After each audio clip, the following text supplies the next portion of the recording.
Here are 5 books I plan to read before summer, and there's not an Agatha Christie in the bunch. I know!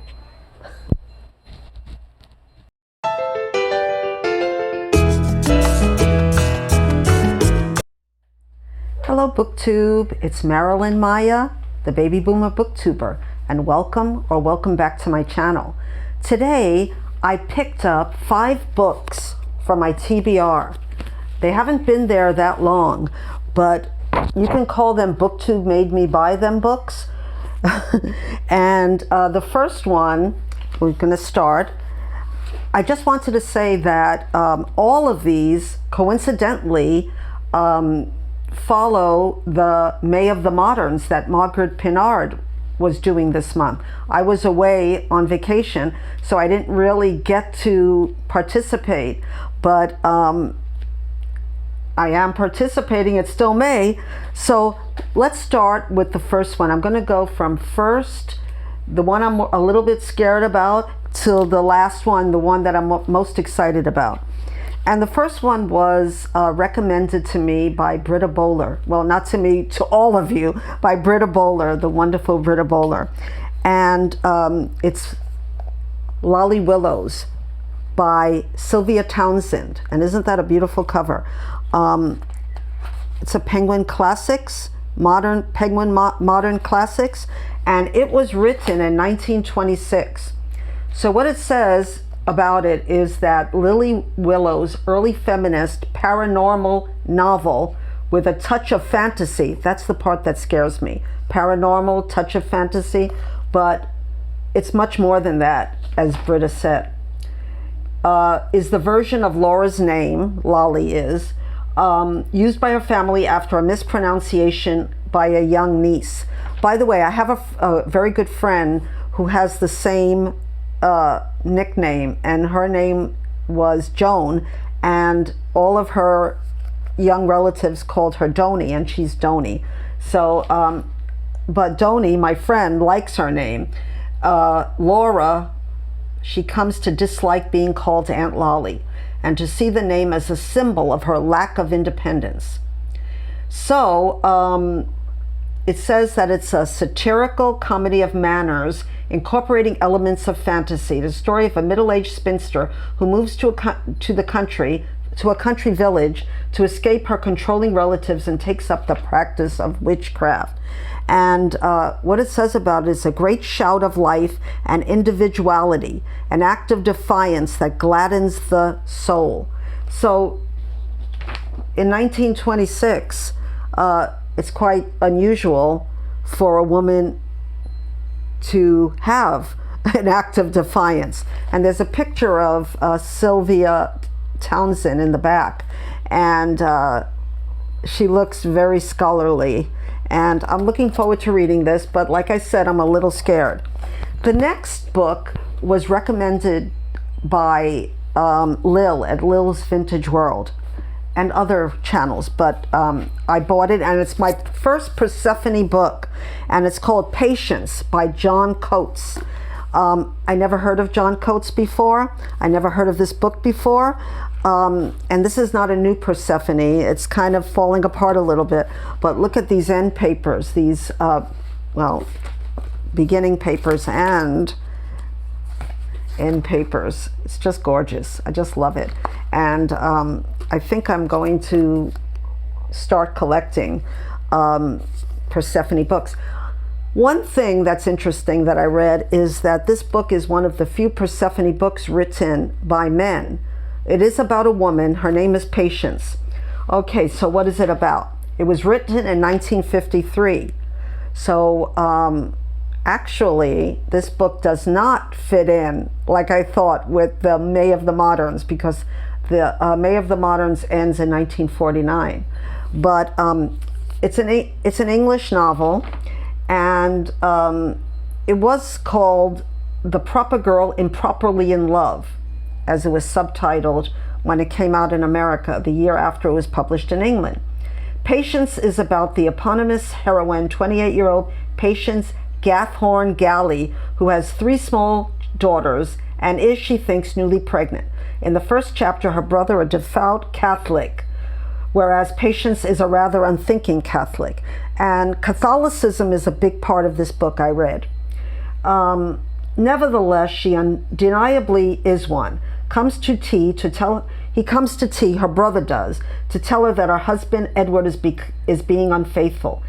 Patience, who is perfectly happy with her husband, her children, and her St. John Woods life, is not too upset. In fact, she is more curious than anything else. And I'm not going to read that part, but inside the blurb, there's a little very cute dialogue. I wanted to say first that this is a satire. So I read that when it first came out, they said this is not pornography.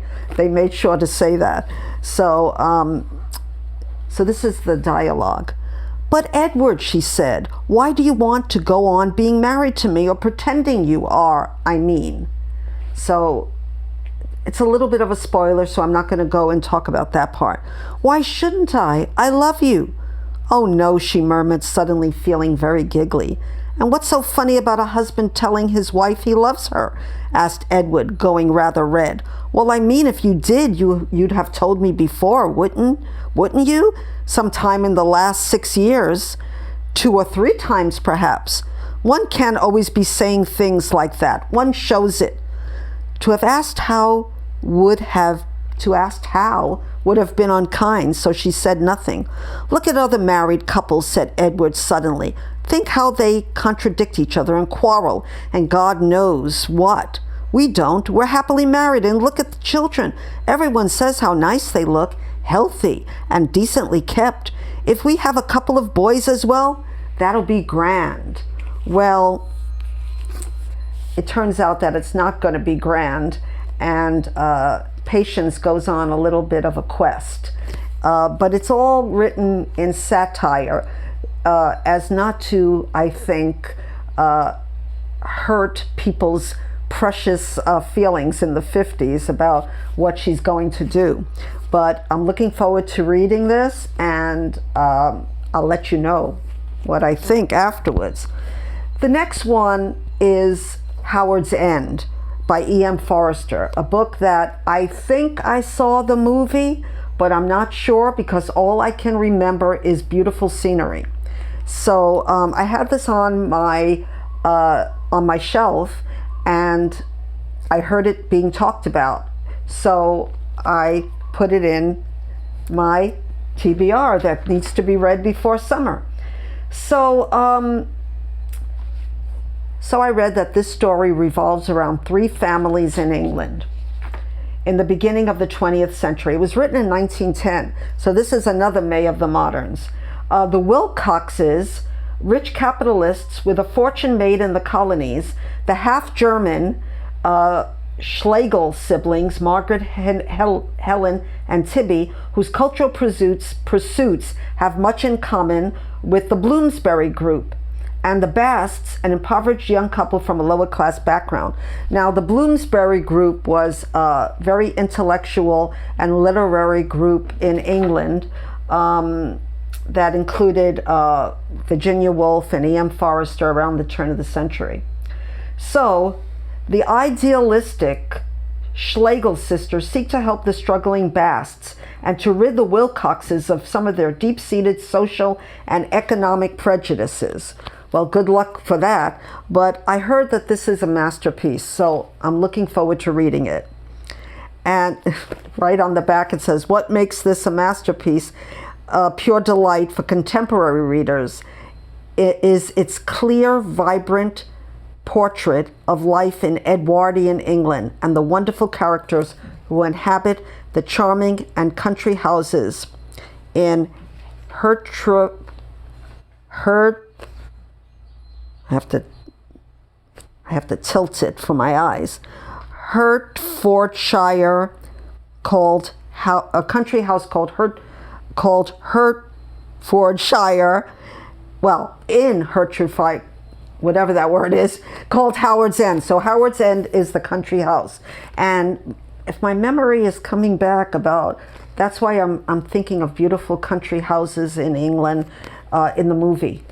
So I'm looking forward to reading this and remembering what this was all about. The fourth book is a reread for me, and I felt kind of bad because a lot of people are saying that they heard me talking about it and how wonderful it was, and they enjoyed it, they read it, and that made me feel really good. But I haven't read, or I should say reread, I think this is the 75th anniversary of A Tree Grows in Brooklyn by Betty Smith, and I'm not going to talk about it anymore because, as you know, I have a personal connection to this book because I was brought up in the same area, albeit many years later. Not as many years as I would have liked to have been born, but it is what it is, as they say. But this work was forwarded by Anna Quinlan, and since then I've been reading a lot of books by Anna Quinlan, and I really enjoy her as a side note. But what I wanted to say about this book, another thing that I found out that relates to my growing up and my coming of age story. So this is a coming of age story of Francie, a young girl's in the turn of the 20th century. So it was written before, and I think I wrote this down, that it was written in 43. So it does fit into May of the Moderns. But what I wanted to say that also relates to me that I found out recently is that the tree that grows in Brooklyn that's referred to is not only the tree that is Francie blossoming and growing up in hardship and other, good and bad things in her family, and is also the autobiography of Betty Smith, as all her books are, but it's also a tree that wasn't really in front of her house, but was in front of the DeVoe Street Library in Brooklyn. And that was the library that I came of age in. The same library 50 years later, not 50 years later that she wrote it, but I would say 10 years later. Wow, I'm showing my age here. Anyway, so in the picture it shows that the tree is growing in front of the house. But I read somewhere else that it was actually a tree in front of the library where she got the idea for the book. So, yeah, so I want to reread this summer. Definitely want to reread this. The last and most exciting book that I'm going to talk about is a book that was translated much later than the modern time, but it was written in Norway in 1931, and it's called Alberta and Freedom. And I got this book. I paid quite a lot of money for it because it's not as easy to find as some of the other books that I bought, and it's by Cora Sandel. And I read Alberta and Jacob and just loved it. I read it with Freddie from A Sluggish Reader, and we both loved it. And I said to him, I'd love to read Alberta and Freedom. Now I'll just put it out there. If anybody wants to buddy read this with me, I'd be so happy. If you happen to have it on your shelf or you can get it easily, I would love to buddy read this because I had a wonderful time with Freddie buddy reading it, but he was a little afraid that he couldn't find it in Indonesia. But yeah, so what is it about? Okay, so it's a trilogy. It's Alberta and Jacob, Alberta and Freedom, and Alberta Alone. And I tried not to read too much about it because I kind of know what's going to happen. So it says, against the cold, barren backdrop of Arctic Norway, Alberta's awareness of herself and the world beyond her family and home emerged like the strange, constant daylight of the Nordic summer. Alberta and Freedom, published in 1931. It was not translated as much of Cora Sandel's work has not been translated until this one was in Great Britain, 1963, and First Peter Owen Modern Classics Edition 2008. So yeah, this was a mistake because she's a wonderful writer. So Alberta and Freedom details Alberta's life in Paris.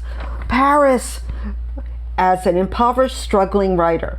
Her parents have died, and having, you know, she escaped her parents and her life in the Nordic. And it says here that it's the second novel, like I said, in the autobiographical Alberta's trilogy. She does have a lazy eye, as I do, so I was immediately taken by this book. And it is the young Alberta Selmer escapes from her family and the suffocating life of her small cold town in Norway and arrives in bohemian artistic Paris to launch her literary career. But that city is not all that the sensitive young woman has imagined. Although she begins to get some of her writing published in journals, her self-esteem is low, and her lack of worldly experience makes her prey to the casual approaches of predatory men. And yeah, I mean, this cover is just wonderful with the Eiffel Tower in the background. And I just came back from Paris, so I want to read this as soon as possible. So do you want to read it with me? Anyway, so books I want to read before summer ends. Lolly Willowes, Patience by John Coates, Howard's End, A Tree Grows in Brooklyn, and Alberta and Freedom. So what do you think? Have you read any of these books? Do you want to read any of these books? Do you want to read any of these books with me? Let me know down in the comments. And I will see you soon in our next video. So aloha!